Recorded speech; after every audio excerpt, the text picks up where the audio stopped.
So I'll introduce Srikanth a little bit, as well as I'll give some brief about the topic he is going to talk about today before I hand over to him. So Srikanth is an Azure-certified cloud solution architect with 18 years of experience in cloud product validation. He has special interest in the reliability and scalability of cloud application. He has worked on various digital transformation projects throughout his experience, as well as IoT and connected devices initiative. And he's currently actually working with EPAM as cloud architect. So that's a small intro about Srikanth. Now the topic is test strategies for scaling microservices with gRPC. So since Google actually made this gRPC open source in 2015, the adoption rate was actually rising steadily and scaling the microservices. So when this rising steadily, testing of differs from our usual REST-based web service and API. So it's cross-platform framework built on top of HTTP2, supports bi-directional streaming communication, and provides the last mile low latency connectivity. In this talk, actually, he will walk us through the advantage of gRPC, its components, challenges in testing, and how we can approach testing with automated as well as manual approach. So we'll conclude the session with a demo from him, which is a Python-based automation framework for this gRPC. With this, I would like to hand it over to Srikanth, to our Bangalore facility, for his talk. Thanks, Chayan. There is an echo. Yeah.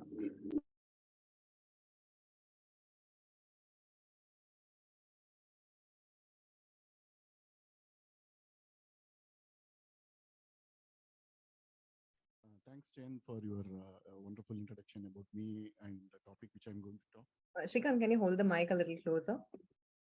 Thanks, Chayan, for a wonderful introduction about me and also on the topic what I'm going to talk today, right?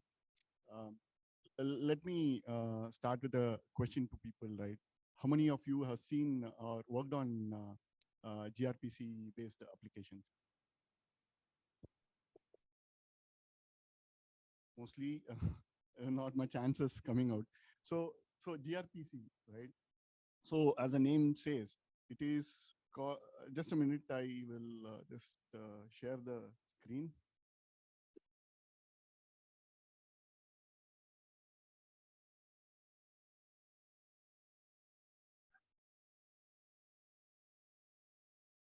Yeah. So gRPC. Srikanth, the audio is really low.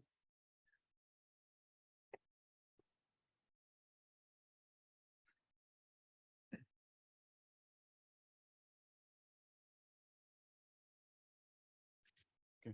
So with respect to gRPC, gRPC is a protocol called, Google Remote Procedural Protocol Communication. Right? So why Google started this is they want something different which can help people to deliver their communication part with a very high speed and in a low latency point of. So RPC, right? So we have been working on REST and SOAP, service-oriented architecture on all these days. But RPC is not something new. Okay, so it's all started with RPC, then Corba. We used to have Corba and stuff around 20 years back. Then we moved on to REST, SOAP-based, SOA, SOAP-based protocols, then REST. Now microservices with the REST, right? So this is the evolution of all our communication between devices, right? Between servers and the client. So as we move on, right, now we are reinventing the wheel. Google went back to say that, let me start with remote procedural protocol with its own addition. Why they brought it? So they wanted, as I told, they wanted much faster. How did they achieve it, right? So they achieved it using something called protobuf. Protobuf is nothing but a binary payloads through which they communicate with each other. So with respect to REST or SOAP, we use XML or JSON, right? And it has its own weightage. So the XML payload or JSON payload will have its own weight, right? But when you look into a binary, it's much smaller in size.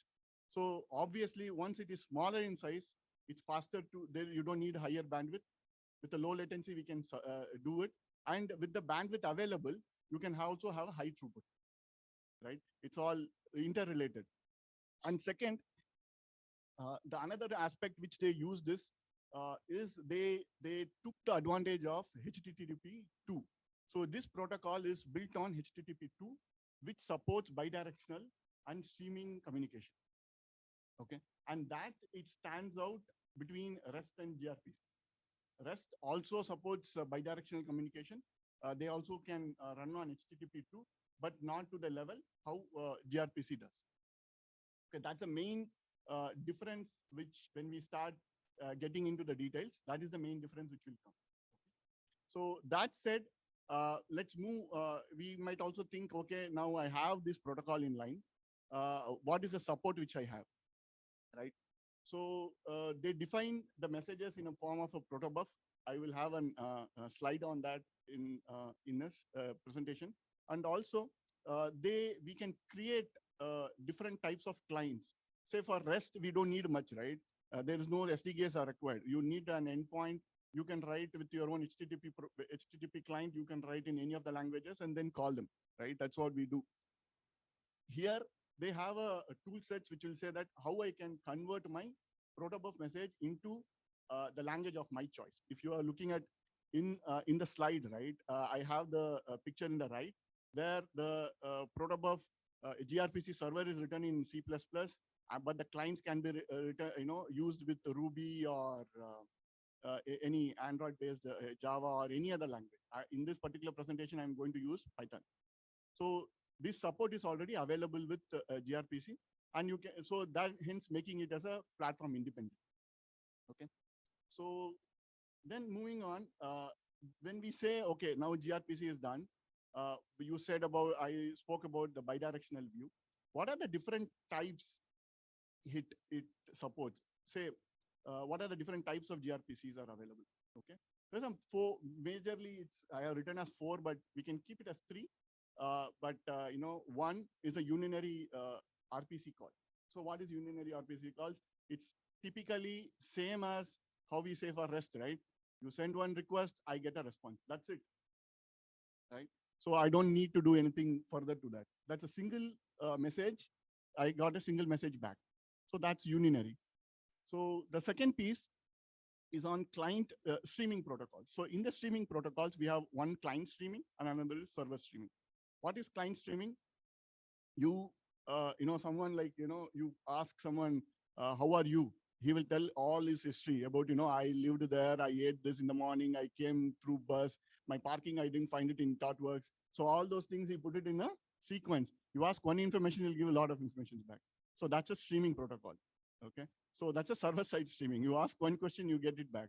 So the other side is, you ask 10 questions. How are you? Where did you come from? How's your life and stuff? He'll say, I'm good, right? So that's a client streaming.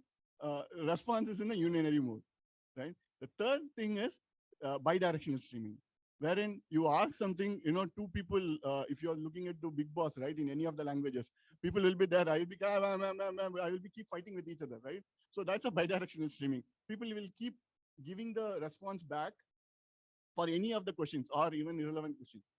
Okay, so this is the 4 types of protocols, the way how RPC works for in this. Okay, so how it is relevant, right? So these sets, you have to imagine, think about application which is a robot-based applications, or where you IoT-based applications, right? So you will have all these sensors. Say now the camera is looking at me. So all these are connected, right? All these have sensors. All these sensors have been streaming data, right? They have a timeline, might be around 1 minute, 2 minutes, or 10 minutes. They'll be collecting the data and then streaming it back to a management server. I don't know whether these cameras are enabled, but this is how the typical IoT works, right? So that is a sort of a streaming thing which will always happen. So it doesn't wait. I'll say start, I'll be keep getting it. That's a streaming. So applications are on IoT or some other where it's a very low latency is required. We don't have high bandwidth for these, right? So the second thing might be on a financial organizations. If you look into financial organizations where, terabytes of data coming in for Bloomberg or Six Telecore or any other banking organization. There's a huge set of data which will be coming, and it has to be done in a fraction of a second. If you have someone has worked on high throughput transaction-based banking applications, it will be mostly written in C++. Okay, in no other language they will pick it up. So, so that sort of an application again, this sort of a streaming protocol will really help. Okay, this is a 2 examples, but there are other examples to those, right? Then moving on, I spoke much on protocol now. Gave a good introduction about gRPC. And also I mentioned about protobuf. So protobuf is a definition file. So we all know Swagger, right? Or any other open specification, right? NeatP, Swagger, Blueprint, there are a lot of them, but we predominantly like Swagger, right? So we have, whenever a development team comes, you have a Swagger file properly written with examples. Without examples, I have to write all the payload details. So similar, that's the same as with protobuf. So, but this protobuf is not a converted form. This is a raw form itself will be like that. So we don't need a new Swagger file for this gRPC. So it looks like that. So if you look into it, right, we have a service definition, we have messaging format, and what the message form response will be. So here I say urinary is just a name, but you can write any service name. It can be any service name. For this demo, it is being kept as urinary. But if you are looking in the second step, right, it's a RPC being written. So that is a method name. Okay. So for this service, this method is available, and this method requires a object of request format called message and a response format called message response. So that is how the things will be. So when I say message is an object here. It is not like, unlike in REST, right? We just have one schema, just a JSON payload. It does not have an object layer to it. Here, there has to be an object. Okay. So you have whatever conversion will happen in JSON to, it will get converted into this message format, and then it will be sent back. And the response, what you get also will be in a message format, particular to that service. Okay. When we go in for automation, I will show you how it has to be converted back to serialization, deserialization from a JSON to protobuf to JSON. I will explain you that. So this is a thing with respect to protobuf. Okay, it's nothing but a Swagger file. You can map it to that. So now moving on to the test areas. Okay, so for this presentation, I have picked up 3 areas here to talk. One of the major area which I left is on security. Okay, when we say strategies, it has to be covering all. I missed out here because I cannot speak. I don't have enough knowledge or content to speak about it. Someone asked me some trivial questions in security also, I won't be able to answer it. So that's the reason I didn't mark it. But it is an important area which we need to cover when you are covering as part of your gRPC strategies. You will have your own practice team on security, call them and fill the gaps. Okay. So with respect to the functional side, the performance side and test automation side. Okay. So on the function, so in each of them, right, I will be showing you a small demo, so as like you will be active. Don't go to sleep in morning 10:30. Okay.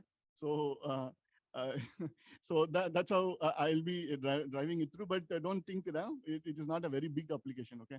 It's just only one service. Whatever you saw in the protobuf that's the same service which I have built testing this the demo is also. So no big questions on the what type of application things are. Okay. So moving on, right now I will be showing you problem. I have to pick up both of them.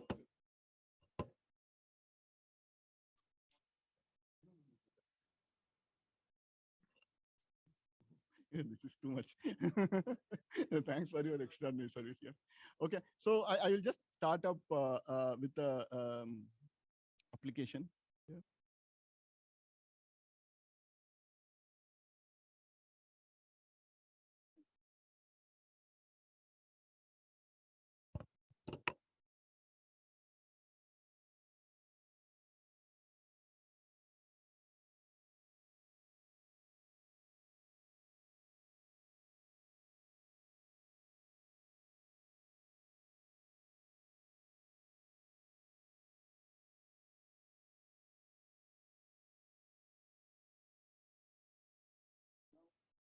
I'm just starting an application here, which is just whatever we saw in the protobuf messaging thing. Okay. I have written this is in some form.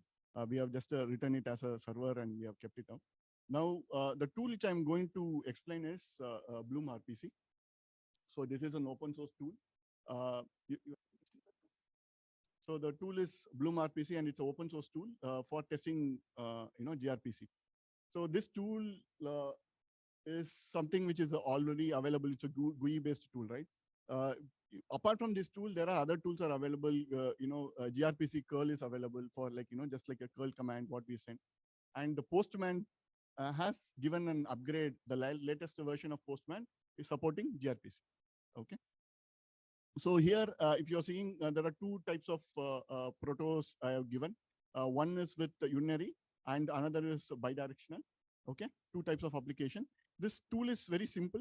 Okay, you need to add the protos here. You just need to add the protos here. Just add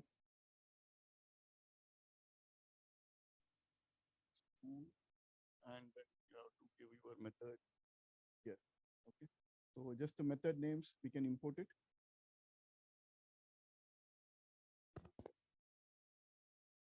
You can import the path. This is required for us. And then to give the direction of where the directories are.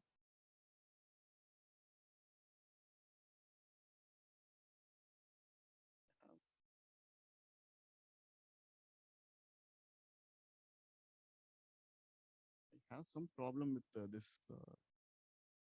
No, not this. These things are not going out. Application.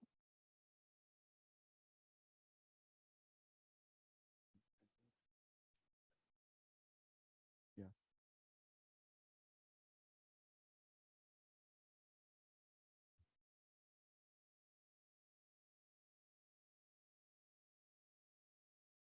No, I have a problem in. Okay. Okay. No.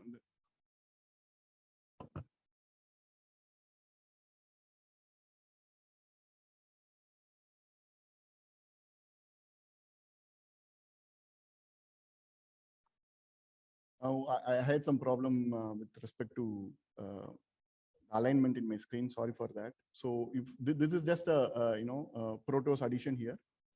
So you can just play the path where it is.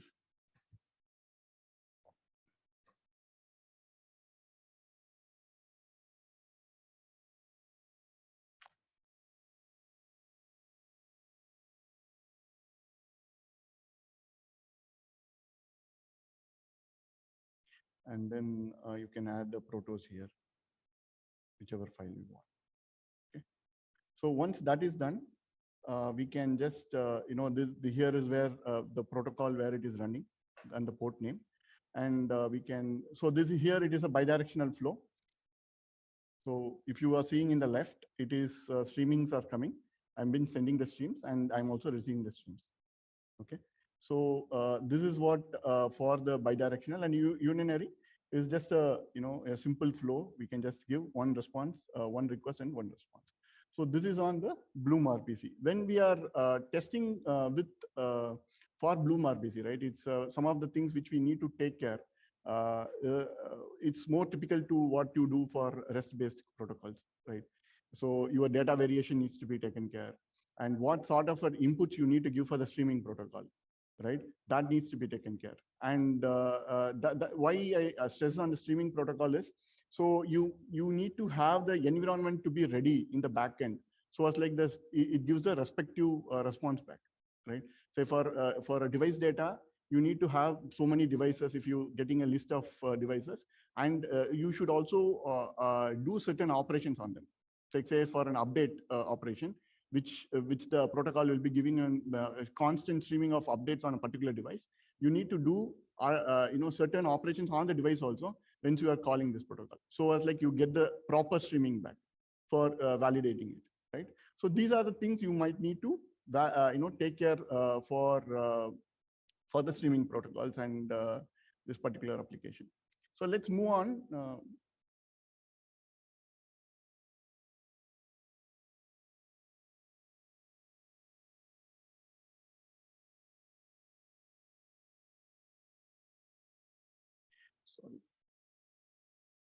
So next is on the test automation.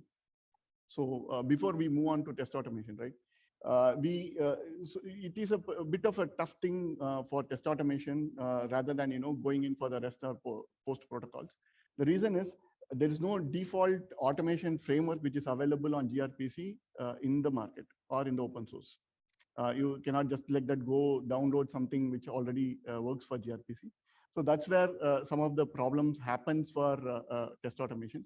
But when you start doing a test automation, few things you need to take care, which will be helpful. One is we saw about the protobuf files, right? First is on the client creation. Okay, so how do you create a client? Then if you are looking in the right-hand side of the PPT, I have written for the Python, there is called protect modules are there through which we can do the conversion.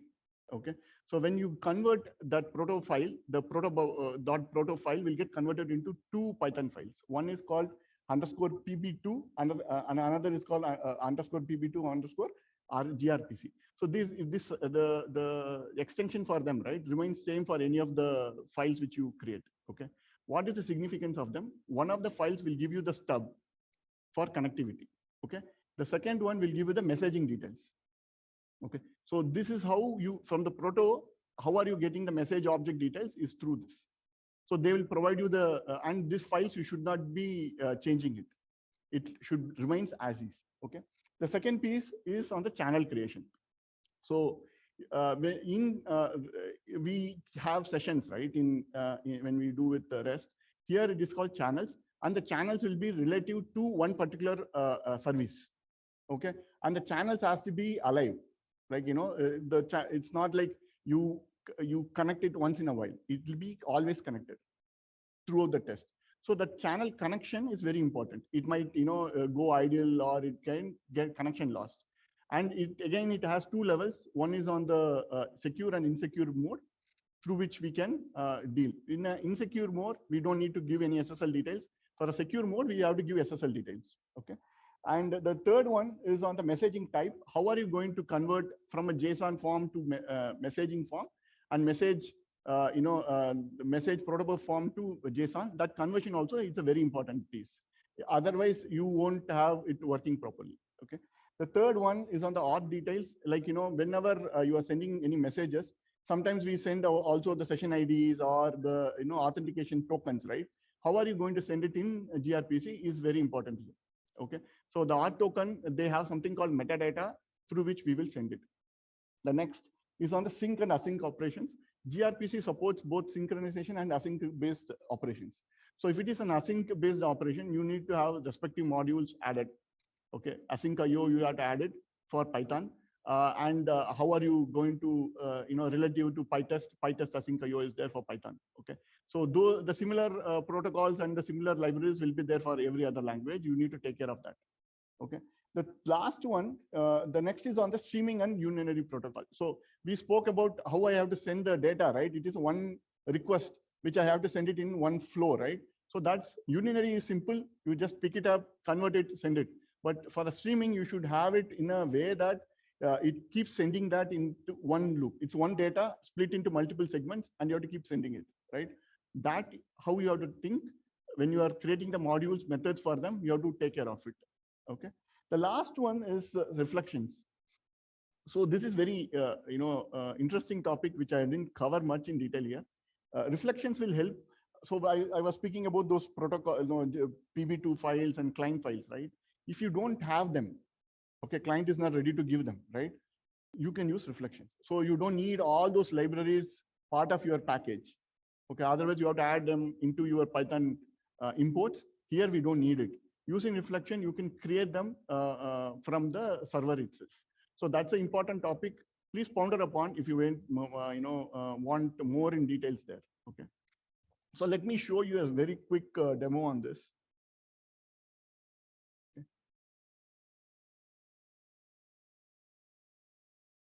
So I have this protocol being built and an automation system.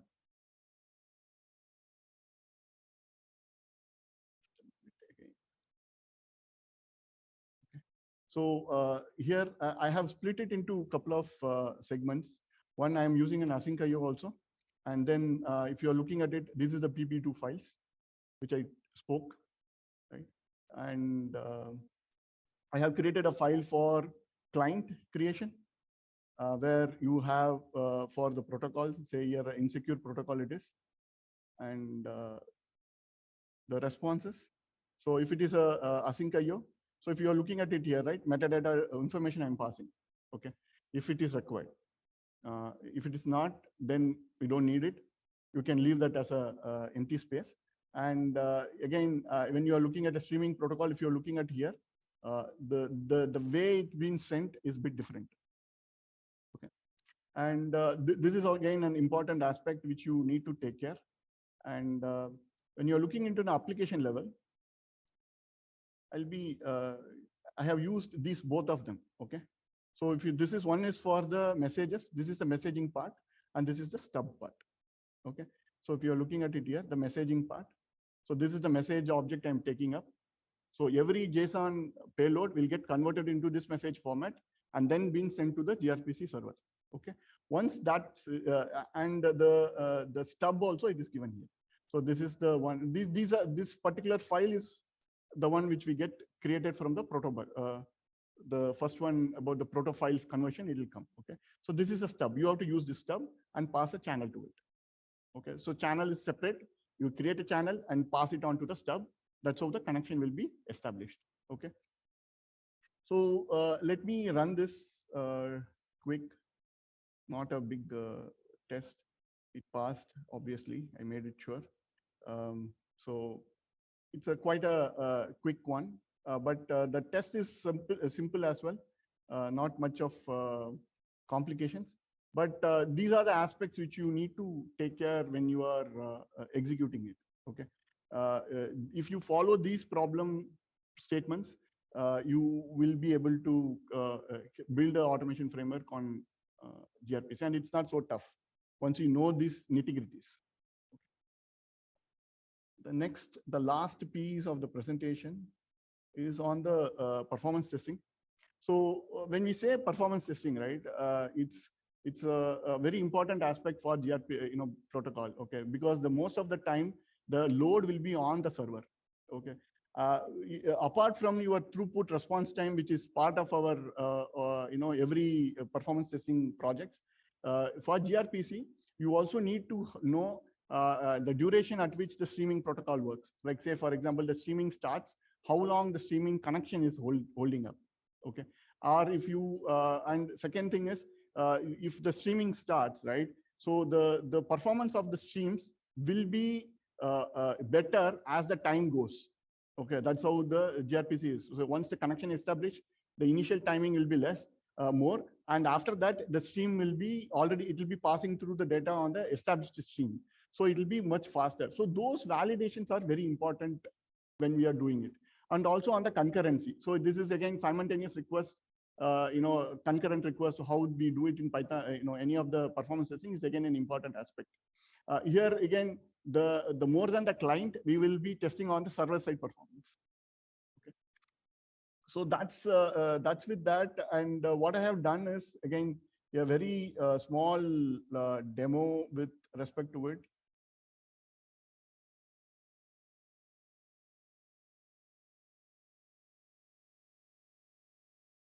With K6. Okay, so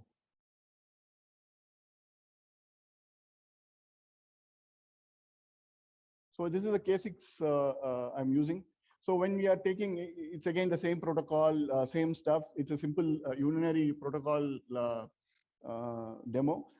Here, some of the aspects which you need to take care again is when we are doing performance testing, the tools which you select. So open source tools like JMeter supports out of box. You have to use a custom sampler and stuff you have to write. With Gatling, you can again, they have some plugins through which you can do performance testing. Commercial tools like LoadRunner, they started supporting streaming in the recent editions, and and K6 supports only urinary part right now.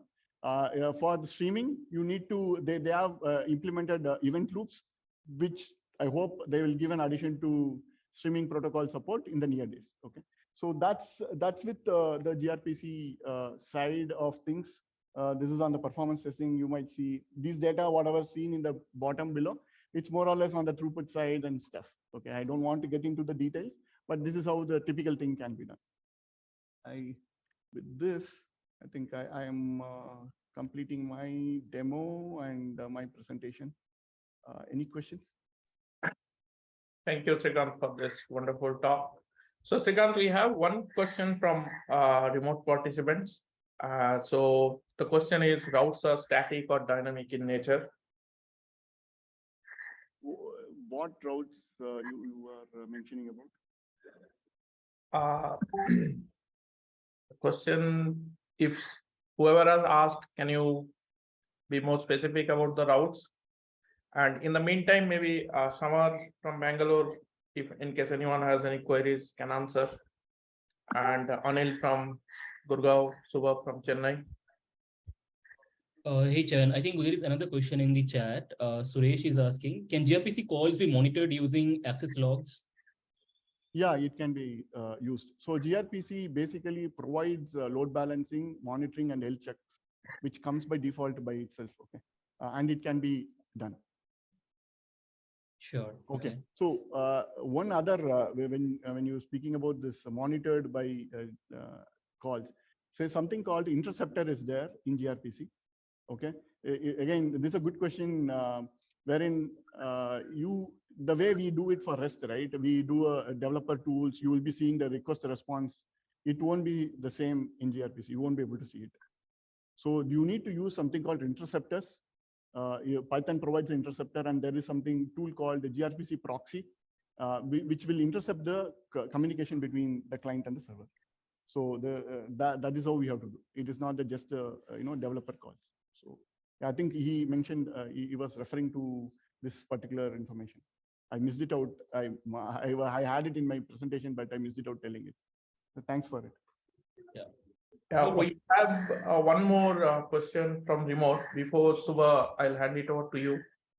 So Srikanth, Suresh is asking, Proto can be used with REST. Protos can be used with REST. No. So the way you communicate using REST and the way you communicate with for the gRPC services are totally different. Okay, Subha, over to you. Hi, Srikanth, Thiru here. Thanks for an informative session. So I have a couple of questions actually. Can you please show how the serialization and deserialization is done in the demo that you had, right? How this proto file has been transformed to JSON and JSON to back. Yeah. I will show you. My problem is only this. My screen is small, and I'm not do you able have to any libraries for that that information? Yeah. Yes, I am showing you. Okay. So the serialization and deserialization is pretty easy here. Okay. So from a JSON to messaging format and messaging format to JSON. So for Python, right, there is something called message format. Okay. I have added it as part of the reference also. So you see this, if you say protobuf as a library, which is there in Python, these are the two other libraries, which is part of it, which you need to use. Okay. So one is the parse_dict and message to JSON. Okay. So when we are doing that, right, what you need to do is, say, for example, here in this thing is the message is the function reference or the object reference, which needs to convert. So you have to provide that. I have written that. So dict to proto messages here. So the message has been brought and the function reference, right? Here in my code, it is message is the request object. Okay. So that you need to use, and then it's a simple thing. Give the message in JSON, give the reference to it, and you will get a proto message for that particular messaging object. Okay. The same, you get the object back, right? Now you need to revert it to JSON. Now I get a response. It will be in a different form. It won't be. It will be in a message form which you are expecting, right? So after that, you need to convert it into JSON for your parsing or validation. That again can be done using this form. So here, if you are looking at it, I'm just a message to JSON, the message detail, and preserving data. So here the beauty in this is you don't need to give any function reference. It will be automatically converted into JSON. Just to add this field called preserving proto field fields name to true, because otherwise it'll add or remove some of the fields from the message. Okay, so just take care of this through. So this is the question answer, right? You are expecting here. Yes, Srikanth. I have one more question. As you said, Python is a real beauty actually, but are there similar libraries available for other languages? Like my automation framework is in Ruby actually. So will there be Ruby also they have it. So you take this as a blueprint through. Yeah. Whatever I am speaking here, it can be done in Java, C++, C, Ruby, Python, Go, everything. So you will have a same library in Ruby also, 100%. Okay. There's no question on it won't be available because it's all, and if it is not available, you have to write it as a community. Sure. That's a Okay. Thank you, Srikanth. Subha, any more questions from Chennai? Okay, all good. So Anil, anything from Gurgaon?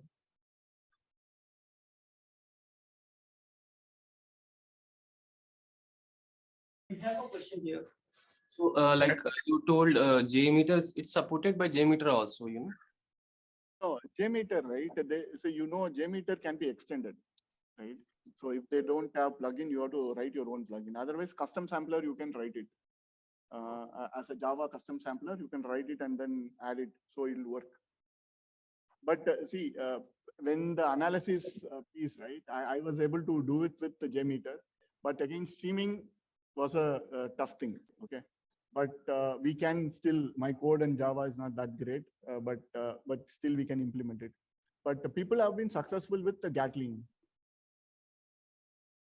for the open source side. But and the gRPC itself provides a benchmarking tool. I didn't evaluate it further, but they do have a benchmarking tool as part of the package itself, which runs on GCP. They're doing that. So if you go to the grpc.io, you might see those references also. Thank you. Yeah, Subha, go ahead. Yeah, memory should not be a problem in this particular case. And this particular case anyway, it is a memory low memory only. And now scaling aspect of JMeter is pretty much right. We can use Docker, whatever we want, and then scale it. But again, JMeter's inherited problem is on those memory constraints, how much load you have to do, capacity planning on that, right? That is a separate thing you need to take care. Yeah. There was another question. Srikanth Thiru here again. Okay. So it's not a question related to the topic or somewhat related to this topic. So let's say I have an application that depends on input from third-party applications. Let's take AWS or GCP or Azure. Let's say that my application is getting the events that are done in any of the cloud provider, and then we are going to analyze on top of that. So ideally, these cloud providers should be streaming those events that are happening there into our application. Let's say I want all these applications, my application is on microservice based, and there are different services we have. Let's say I want to test this the event streaming microservice and then how it is being captured. So we don't have, in order to automate this thing, test cases, we don't have a control over how the data is being streamed from the third party, right? Because the cloud providers will block us if we flood the events over there. Even if we write automations for that, the cloud providers will be blocking us at some point. It will be a sort of a malicious activity to them. So, and also we cannot mimic how the events are being streamed from the cloud provider into the application, because even if we stub it, it will be as you said, it will be a single shot of events pouring into the application. Is there a way to, what I can say is, somehow mimic this particular So I can answer you. Okay. So whatever you are asking, I don't think the cloud providers will, if you, I don't know whether you are face such a problem, but basically any event-driven, so whatever microservices we are working on, right? It's all our event-driven architectures, right? So irrespective of it, you will be using SQS, SNS, whatever queues, right? Even if it is Kafka, you are just going to use into a queue, and from the queue you read and then start the event. So that's how the event-driven applications are working. And these are all asynchronous based applications, right? You don't want the previous state to be known. You will know, you will start your work only after that comes, okay? So in that sense, right, I really, so there are ways you can do it. It is either in the cloud provider, or you have to look into the queue, listen to the queues, just if it is getting published, then pick it up, or what buckets it has going in. If they are moving on to any, creation in the S3 or some other place where it has been, then if you are looking into that also, you can create. So from there, you are picking up the data and then you are transforming and doing it, right? So that should not be a problem doing it, right, Thiru? I don't know why you felt they will stop you, the cloud providers will stop you when the events are flowing, because it's a part of the application which you need to test. I have tested them using No, actually, what happened is we tried to Kafka. load the cloud provider itself. Like we tried the actual the end-to-end test case. We tried to automate it, but at some point they have stopped streaming those events. What we have been doing in So the that cloud might, provider. you have to check with your subscription limits or the SKUs which you are part of it. Okay, Okay. that would have been a problem. So every SKU or the subscriptions, right? They will have a limit to you. Your user account will have a limit. So you cannot just like that do millions of records into that, right? Like Yes. that, they will have a clean, and then the cleanup is also there, right? If a queue is there, then the queue cleanup has to happen. You need to take care of those. So when we are configuring it, those details will be there in say Yes. any of the applications. No, it will be there. You need to check there, Thiru. If you know the customer or the admin towards it, right? You should ask them. Okay. But honestly speaking, the scenario which you told is a day-to-day scenario for most of us. Yes. Yeah. And they allow it. I have tested my personal perspective. Thanks, Srikanth. Okay, any more questions from Chennai? Otherwise, we have two more over Zoom chat. And that would Can be we all. talk Thank Okay, gRPC? thank you, Suva. So Srikanth, one question There is from one more. There is a question Saurav has asked. Can we mock gRPC calls for testing? Yes, it can be done. Yeah. There are mocking libraries are available for gRPC mocking. Yeah, and another question in chat, Srikanth, for you, like what framework should be used for performance testing in Python? Yeah, so that's what I when I touched upon. Load Runner has full capability now. Neoload also, I don't know, Neoload been bought out by some other company. I'm not part of the performance practice. I've done performance testing. But so Load Runner does. Locust, again, you can write your own code to it. You can do. As I told, Gatling, you can do. Grinder, you can write. It's all Python code, right? You can write. And if you are able to manage the threads with Async.io, you will be able to do it, right? But so with that, you will be able to manage it. With the Grinder, you should be able to do with the same code which I have done. I've not tried it. With that itself, we can do it. I don't think it'll be a problem. Can we use Locust, Srikanth, in that case? Yeah, you can use it. Okay. See, basically, okay, the topic will divert into how performance testing tools are built. Okay, if you want, I can dig deep there also. But see, they write one client and then they scale it on threading. That's all the performance testing tools are. If you get into Grinder, it is just the dunder pattern of new. It is getting created. Each object, the same object, new. They will create. Okay, new. So if you the same thing is what JMeter also does the same. You give one code client, it knows how to handle multi-threading. That's all it knows, and it knows how to stop the threads, get the information back, give it back to you. That you can write it in your own code. Locust supports.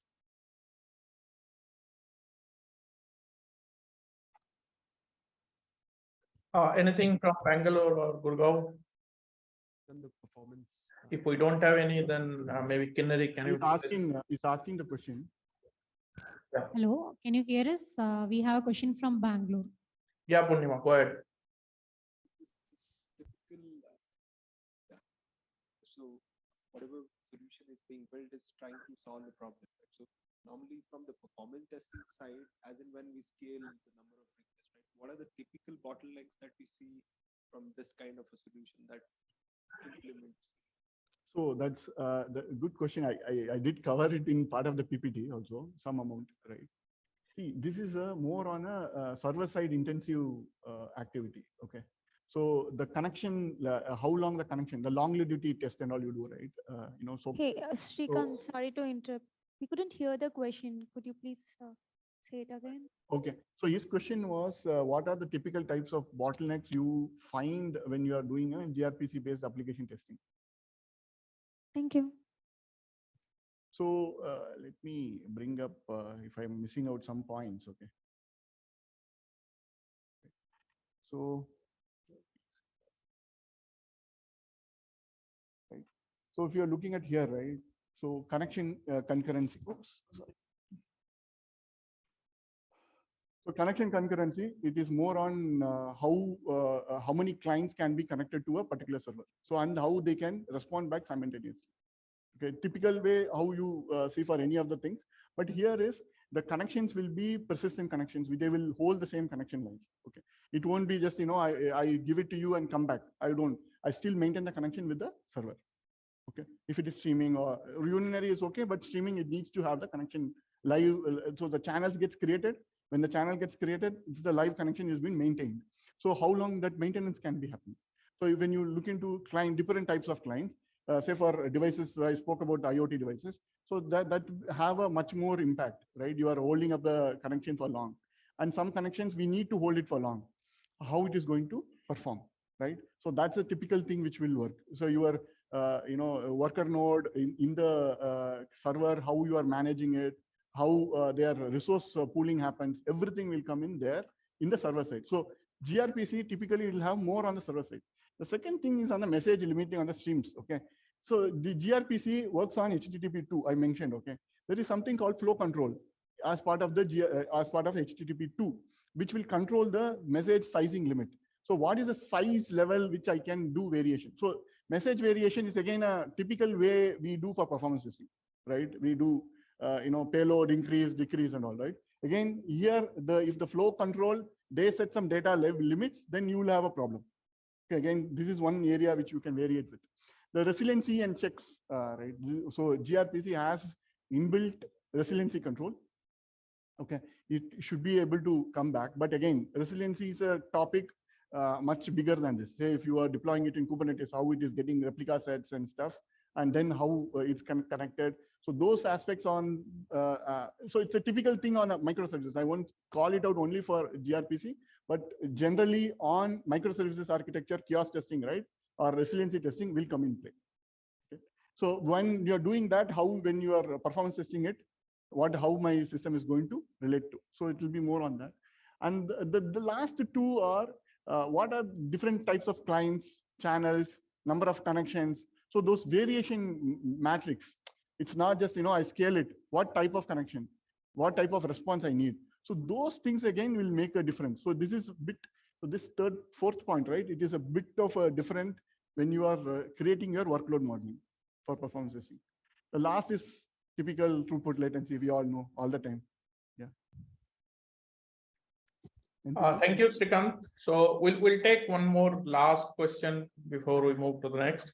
So if you can share some library name for the gRPC mocking purpose.